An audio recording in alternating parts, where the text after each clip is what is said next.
Hello friends, CSC exam India पर आपका स्वागत है। दोस्तों, इस वीडियो में हम बात करेंगे एपीएस एग्जाम के बारे में। आपका एपीएस का पेपर यहाँ पर हो चुका है। अब दोस्तों आपकी यहाँ पर स्किल टेस्ट होनी है। तो दोस्तों इस वीडियो में हम बात करेंगे आपकी रिटन एग्जाम की कट ऑफ एग्जैक्ट कितनी रहने वाली है। इसके साथ ही आपका स्किल टेस्ट है वो कब तक होगा, और साथ ही बात करेंगे स्टेनो की तैयारी कैसे आप कर सकते हैं, और कम समय है तो इसकी तैयारी आप और अच्छे से कैसे कर सकते हैं, और क्या फ्रेश लोग इसमें स्टेनो की तैयारी कर सकते हैं कि नहीं, कितना समय उनको मिलेगा, पूरी बात यहाँ पर हम करेंगे। और पूरा वीडियो जरूर देखिएगा, एक एक बात यहाँ पर हम लोग करेंगे। इसके साथ ही मेरिट जो है कैसे बनती है उसकी भी बात करेंगे। तो सबसे पहले जो आपका सिलेक्शन पैटर्न होता है इसको देख लेते हैं। यहाँ से आपको पता चल जाएगा कि मेरिट कैसे बनेगी। देखिए यहाँ पर जो आपका रिटेन एग्जाम यहाँ पर हुआ है वो आपका 150 अंकों का हुआ है। 150 अंक में आप जितने भी मार्क्स लाए हैं वो आपका रिटेन एग्जाम में ऐड होगा, रिटेन एग्जाम के लिए होगा। इसी से आपका कटअप बनेगा। उसके बाद आप जाएंगे नेक्स्ट स्टेज यानी कि स्किल टेस्ट में। स्किल टेस्ट यहाँ पर आपका दो है, एक स्टेनो है यानी कि शॉर्ट हैंड है, और दूसरा आपका टाइपिंग है। जो स्टेनो आपका है वो 75 मार्क्स का है, और जो आपकी टाइपिंग है वो 25 मार्क्स की है। अब जो लोग यहाँ पर रिटन एग्जाम क्वालिफाई करके स्किल टेस्ट में जाएंगे उनके अंक ही नेक्स्ट स्टेज के लिए जोड़े जाएंगे। तो क्योंकि यहाँ पर रिटन एग्जाम का भी अंक आपका नेक्स्ट स्टेज में जोड़ा जाएगा। नेक्स्ट यहाँ पर क्या है, यहाँ पर यदि स्टेनो आपने क्वालिफाई किया, यहाँ पर टोटल 100 मार्क्स का आपका ये पूरा है स्किल टेस्ट, जिसमें 75 मार्क्स की आपकी स्टेनो है और 25 मार्क्स की टाइपिंग है। तो यहाँ पर देखिए रिटन एग्जाम का अंक हो गया, उसके बाद आपका स्किल टेस्ट का अंक हो गया, उसके बाद आपका जो थर्ड स्टेज होगा वो आपका यहाँ पर कंप्यूटर से रिलेटेड होगा। यहाँ पर जो आपका थर्ड स्टेज है वो आपका कंप्यूटर से रिलेटेड है। इसमें 50 क्वेश्चन आएंगे 50 मार्क्स का। तो इस तरह जो आपका टोटल बनता है वो 300 अंक बनता है, और इसी पर मेरिट आपकी बनेगी। यानी अलग अलग स्टेज में आप जितने भी मार्क्स ले आएंगे वो आपका काउंट होता जाएगा, और वो फाइनल में आपके ऐड हो जाएगा। वहीं पे आपका फाइनल सिलेक्शन कराएगा। यानी कि यदि रिटेन में किसी के मार्क्स यहाँ पर कम है और उसका यदि सिलेक्शन स्किल टेस्ट में हो गया है तो यहाँ पर मार्क्स अपना बढ़ा सकता है। कंप्यूटर जो टेस्ट होगा उसमें अपना मार्क्स बढ़ा सकता है। अब दोस्तों यहाँ पर हम बात करते हैं स्किल टेस्ट की। तो सबसे पहले आपका स्टेनो होता है, इसमें 80 वर्ड पर मिनट यहाँ पर आपका शॉर्ट हैंड डिक्टेशन बोला जाता है, हिंदी का होगा। 400 वर्ड टोटल बोले जाएंगे 5 मिनट में। तो ये आपको क्या होगा, अपने शॉर्ट हैंड आपको लिखना होगा। उसके बाद उन्हीं जो आपने लिखा है उसको टाइप करना होगा हिंदी में ही, और इसके लिए 5 मिनट आपको दिए जाएंगे जो कि 25 वर्ड पर मिनट है। ये आपका टाइपिंग का टेस्ट, और इसमें जो फॉन्ट आपका लगेगा कुर्तीदेव और मंगल दोनों कर दिया गया है नोटिस द्वारा देकर। तो ये आपका यहाँ पर पूरा स्किल टेस्ट का यहाँ पर आपने जान लिया कि अब स्किल टेस्ट आपका सेकंड स्टेज के लिए स्किल टेस्ट है। अब दोस्तों हम लोग बात करते हैं यहाँ पर कटअप की। जो आपका रिटन एग्जाम हुआ है उसका कटअप क्या रहने वाला है, स्किल टेस्ट के लिए कितना जाएगा, वो हम लोग बात करते हैं। तो यहाँ पर देखिए जो कटअप आपका है वो कुछ बातों पर डिपेंड करेगा। पहला तो जो नंबर ऑफ कैंडिडेट अपीयर हुए थे एग्जाम में, इसके अलावा यहाँ पर देखिए ये कटअप आपका निर्भर करता है कि पेपर का लेवल आपका क्या रहा है। पेपर का लेवल पर भी ये आपका निर्भर करता है, और इसके साथ ही पेपर के लेवल के अलावा वैकेंसी आपकी कितनी है और कितने गुना कैंडिडेट नेक्स्ट स्टेज के लिए बुलाए जा रहे हैं उस पर ये पूरी डिपेंड करती है। तो यहाँ पर देखिए पेपर का जो लेवल रहा था हम बता दें, पेपर का लेवल तो आपका मॉडरेट रहा था, और जो नंबर ऑफ कैंडिडेट अपीयर हुए थे एग्जाम में वो लगभग यहाँ पर 50% मान सकते हैं। यहाँ पर जो टोटल कैंडिडेट फॉर्म भरे थे उसका 50% अपीयर हुए थे। तो 45,000 से लेकर 50,000 तक यहाँ पर कैंडिडेट आपके एग्जाम में अपीयर हुए हैं। उसके बाद नेगेटिव मार्किंग भी थी। पेपर का लेवल मॉडरेट रहा था। यहाँ पर मॉडरेट देखिए इजी नहीं कह सकते हैं और ना ही हार्ड कह सकते हैं। जीएस का सेक्शन यहाँ पर जहाँ पर हार्ड रहा है वहीं आपका हिंदी का सेक्शन और कंप्यूटर का सेक्शन थोड़ा इजी होने की वजह से पूरा का पूरा पेपर आपका मॉडरेट हो गया है। जीएस यहाँ पर हार्ड रही है तो इस कारण से पेपर इजी भी नहीं रहा है और ना ही यहाँ पर ज़्यादा हार्ड रहा है, तो पेपर आपका मॉडरेट रहा है।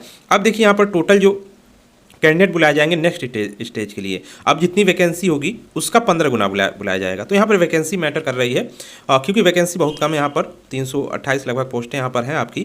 तो इस तरह आपका 5000 कैंडिडेट लगभग सेकेंड स्टेज यानी कि स्किल टेस्ट के लिए यहाँ पर जाएंगे, जिसमें आपका शॉर्ट हैंड और टाइपिंग होगा। तो ये ध्यान रखिएगा। तो 5000 कैंडिडेट यहाँ पर जाएंगे नेक्स्ट स्टेज के लिए। नेक्स्ट अब बात करते हैं स्टेनो एलिजिबल कैंडिडेट की। तो यहाँ पर देखिए ये लगभग 25 से 30,000 ही हैं। यहाँ पे देखिए जो 45 से 50,000 जिन लोगों ने यहाँ पर एग्जाम दिया है उनकी संख्या है, लेकिन इसमें से कुछ ऐसे अभ्यर्थी हैं जो पीसीएस एग्जाम की तैयारी कर रहे थे और जिनकी स्टेनो की तैयारी बिल्कुल नहीं थी, स्किल जो आपका है उसकी तैयारी बिल्कुल नहीं थी। उन लोगों ने भी पेपर दिया है, या अदर एग्जाम की कोई तैयारी कर रहा है उन सब ने पेपर दिया है। तो इस तरह हम बात करें जो काफ़ी समय से स्टेनो में लगे होंगे या स्टेनो की जिनकी थोड़ी बहुत भी तैयारी है वो स्टेनो एलिजिबल कैंडिडेट यहाँ पर हैं, उनकी संख्या बहुत कम है, 25 से 30,000 ही है मात्र। नेक्स्ट यहाँ पे देखिए अब कटअप की बात करते हैं। तो यहाँ पे देखिए जनरल कैटेगरी की बात करें तो जनरल के यहाँ पर कटअप आपका 85 रहने वाला है। 85 या 85 प्लस जिनके भी यहाँ पर मार्क्स बनने हैं जनरल कैटेगरी, वो यहाँ पर नेक्स्ट यानी सेकंड स्टेज के लिए उनका जो है कॉल हो जाएगा। नेक्स्ट ओबीसी की बात करें तो यहाँ पर 80 से 82 जिनके भी मार्क्स बनने हैं वो यहाँ पर सेकेंड स्टेज के लिए एलिजिबल हैं। SC कैटेगरी की बात करें तो 70 से 80 जिनके भी बनने हैं वो सेकंड स्टेज के लिए एलिजिबल है। ST कैटेगरी की बात करें तो जिनके भी 72 से 75 बनने हैं वो यहाँ पर एलिजिबल हैं। यहाँ पर देखिए कट ऑफ से रिलेटेड हमने एक पोल कराया था, हमारे टेलीग्राम चैनल पे अवेलेबल है, लिंक डिस्क्रिप्शन बॉक्स में हम दे दे रहे हैं टेलीग्राम चैनल का, उसको ज्वाइन करके आप यहाँ से पोल कर सकते हैं। पोल करके कितने लोग कितने मार्क्स वहाँ पर आए हुए हैं सबने पोल किया है। अब दोस्तों बात करते हैं केवल स्टेनो एलिजिबल यहाँ पर कैंडिडेट पेपर देते तो कट ऑफ मार्क्स और भी कम जाता। अब यहाँ पर मतलब ये है, हालांकि काफ़ी लोगों ने यहाँ पर एग्जाम यहाँ पर छोड़ा हुआ है, लेकिन फिर भी एक होता है जैसे कि स्टेनो एलिजिबल का मतलब है यहाँ पर कि अब यहाँ पर 2 से 3 महीने यदि आपने स्टेनो सीखा तो आप स्टेनो एलिजिबल नहीं है। लगभग यहाँ पर देखिए यदि कोई 8 से 9 महीने तक सीखा है या इससे ज़्यादा 1 से 2 साल वाले भी यहाँ पर हैं, 3 साल वाले भी हैं, ये सब लोग क्या है स्टेनो एलिजिबल कैंडिडेट है, क्योंकि उनको पूरा स्टेनो यहाँ पर आता है। तो वो कैंडिडेट यदि यहाँ पर पेपर देते तो कट ऑफ और भी कम जाता। यानी यहाँ पर पीछे जो अदर एग्जाम के लोग तैयारी कर रहे हैं जिनका स्टेनो अभी या तो उन्होंने स्टार्ट नहीं किया या वो सीखे भी नहीं है या 1 महीना सीख के छोड़ दिए हैं, तो वो लोग भी पेपर दिए हैं और उनके मार्क्स भी यहाँ पर अच्छा आए हुए हैं। तो उन लोग भी यहाँ पर क्या है कट ऑफ यहाँ पर बढ़ाए हुए हैं। अगर वो लोग यहाँ पर पेपर नहीं देते तो यहाँ पर कट ऑफ और भी कम जाता, आप सभी लोगों को पता है। अब दोस्तों यहाँ पर बात करते हैं स्टेनो में कितना % एरर अलाउ है, उसके बाद बात करेंगे आपका स्किल टेस्ट कब होगा। तो यहाँ पे देखिए जो आपका 2013 में एप्लीकेशन आया था, जो नोटिफिकेशन आया था उसमें 5% तो नोटिफिकेशन में ही लिख के आया था कि इतना % एरर अलाउ है। अब देखिए क्योंकि जो शॉर्ट हैंड होता है स्टेनो का एग्जाम जो लिया जाता है उसमें एरर अलाउ किया जाता है। यूपी पुलिस आपका हो गया, SSC हो गया, ये सब लोग यहाँ पर क्या है स्टेनो में एरर अलाउ करते हैं। तो उस समय भी यहाँ पर अलाउ हुआ था, लेकिन अभी जो 2023 का नोटिफिकेशन आपका है उसमें कोई भी एरर अलाउ नहीं है, यानी कि कोई भी यहाँ पर एरर अलाउ नहीं किया गया है।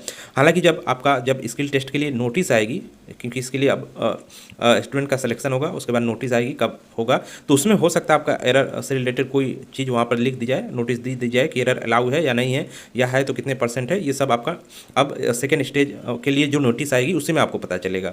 2013 की बात करें तो उसमें लगभग 4000 लोगों ने ही सिर्फ फॉर्म भरा था, तो अब यहाँ पर कंपटीशन काफ़ी बढ़ गया है। अब दोस्तों बात करते हैं देखें स्किल टेस्ट की। तो स्किल टेस्ट कब होगा, तो यहाँ पर अभी चुनाव है, तो चुनाव के पहले या चुनाव के समय कुछ नहीं होने वाला है, उसके बाद ही होगा। तो यहाँ पर हम मई जून मान के चल रहे हैं कि आपका मई जून में ये स्किल टेस्ट होना है, लेकिन ये एकदम कंफर्म नहीं है, ये डेट आगे भी जा सकती है। यदि मई या जून में होता है, मई के लास्ट में या जून के फर्स्ट वीक में ये होगा, तो लगभग आपके पास यहाँ पर 5 महीने का समय है स्किल टेस्ट के लिए। तो 5 महीने में जो लोग सीख रहे हैं, जो लोग 4-5 महीने सीख चुके हैं या इससे ज़्यादा, तो अब यहाँ पर उनको और ज़्यादा तेज़ी लाने की ज़रूरत है, अपने स्पीड को बढ़ाने की ज़रूरत है ज़्यादा से ज़्यादा। अब यहाँ पर स्टेनो सीखने में भी आपका क्या है अपने अपने तरीके हैं, कौन किस हिसाब से सीख रहा है, तो ये यहाँ पर हो गया। अब बात करते हैं स्टेनो की तैयारी। तो देखिए स्टेनो की तैयारी से रिलेटेड हमने एक वीडियो पहले ही बना रखा है, आप हमारे यूट्यूब चैनल पर देख सकते हैं, इसको सर्च करके स्टेनो की तैयारी कैसे करें, CSC एग्जाम इंडिया आप लिखेंगे आगे तो आपको मिल जाएगा। वहाँ पर हमने बताया है आप तैयारी कैसे करें, कितना समय लगता है, कहाँ से आप कर सकते हैं, ऑनलाइन या ऑफलाइन। ऑनलाइन यदि करते हैं तो कौन से चैनल हैं जहाँ से आप तैयारी कर सकते हैं, तो वो सब चीज़ें हमने उस वीडियो में बता रखी है। अब यहाँ पर बात करते हैं सीखने में लगभग कितना समय लगता है। तो यहाँ पे देखिए मिनिमम से मिनिमम टाइम की बात की जाए तो 6 महीने आपको लगना है हर हाल में, ये केवल स्टेनो सीखने में लगता है। उसके बाद आपको स्पीड लाने में 3 से 4 महीने लगते हैं। केवल सीख जाना यहाँ पर पर्याप्त नहीं होता है, क्योंकि यहाँ पर मेन काम आपका स्पीड का होता है और गलतियाँ से बचने का होता है, यानी गलतियाँ कम से कम करें और स्पीड ज़्यादा से ज़्यादा हो, वो आपका और समय, यानी कि यहाँ पर ज़्यादा से ज़्यादा प्रैक्टिस की ज़रूरत पड़ती है, तो उसके लिए भी समय देना पड़ता है। तो 3 से 4 महीने इसमें हो गया, यानी कि लगभग बात की जाए तो 1 साल तो आपका लग जाता है इसमें पूरा एक स्टेनो स्किल परफेक्ट तो फिर भी नहीं हो पाता आदमी, लेकिन इतना हो जाता है कि वो स्किल कर लेगा, अपना जो स्टेनो होगा वो बोला जाएगा वो कर लेगा। तो 1 साल यहाँ पर तैयारी के लिए समय दिया जाना चाहिए आपका स्टेनो के लिए। अब बात करते हैं कि जो लोग तैयारी अगर जिनकी 4-5 महीने हो चुकी है, इससे ज़्यादा हो चुकी है, वो लोग तो यहाँ पर कंटिन्यू रख सकते हैं। लेकिन जो लोग बिल्कुल फ्रेश हैं, फ्रेश कैंडिडेट हैं और जिनके मार्क्स भी यहाँ पर हैं, तो वो बिल्कुल यहाँ पर सोच रहे हैं कि मेरे मार्क्स अच्छे हैं तो यहाँ पर हम तैयारी कर लेंगे। तो आप यदि आपका पेपर मई या जून में या जुलाई में भी यदि हो गया, तो जो लोग फ्रेश कैंडिडेट हैं और जिनके मार्क्स मान लीजिए यहाँ पर 90-100 आ रहे हैं, तो वो लोग यहाँ पर देखिए आप स्किल से बाहर हो जाएंगे। यहाँ पर ये मान के चलिए आप स्किल जो स्टेनो होता है वो इतना आसान भी नहीं होता, हालांकि अब सीखने के ऊपर है, लेकिन फिर भी आपके पास इतना टाइम नहीं है कि आप उसमें सीखने को तो सीख लेंगे, लेकिन जब वहाँ पर बोला जाएगा प्रैक्टिस आपकी नहीं है तो आप निश्चित रूप से वहाँ पर गलती करेंगे और लिख नहीं पाएंगे और बाहर हो जाएंगे। तो फ्रेश कैंडिडेट के लिए तो बिल्कुल अभी समय नहीं है। जो लोग पहले से तैयारी कर रहे हैं वो लोग लगे रहें तो उनका हो सकता है, लेकिन फ्रेश कैंडिडेट के लिए तैयारी नहीं है। और जो लोग सालों से कर रहे हैं वो तो वहाँ पर उनकी तो है ही स्टेनो अच्छी, तो ये आपकी स्टेनो की तैयारी होगी। अब दोस्तों देखिए आप हमारे टेलीग्राम चैनल ज्वाइन कर सकते हैं, CSC एग्जाम इंडिया सर्च करेंगे टेलीग्राम पर मिल जाएगा। इसके अलावा एपीएस से रिलेटेड आपको कोई भी अन्य जानकारी चाहिए तो आप हमें कमेंट करके पूछ सकते हैं, और टेलीग्राम ज्वाइन कर लीजिए। यहाँ पर एपीएस से रिलेटेड हम जानकारी देते रहते हैं, वीडियो बनाते रहते हैं, और यूट्यूब चैनल भी हमारा सब्सक्राइब कर लीजिएगा, यहाँ पर भी आपको जानकारी मिलती रहती है। तो इस वीडियो में इतना ही, मिलते हैं नेक्स्ट वीडियो में।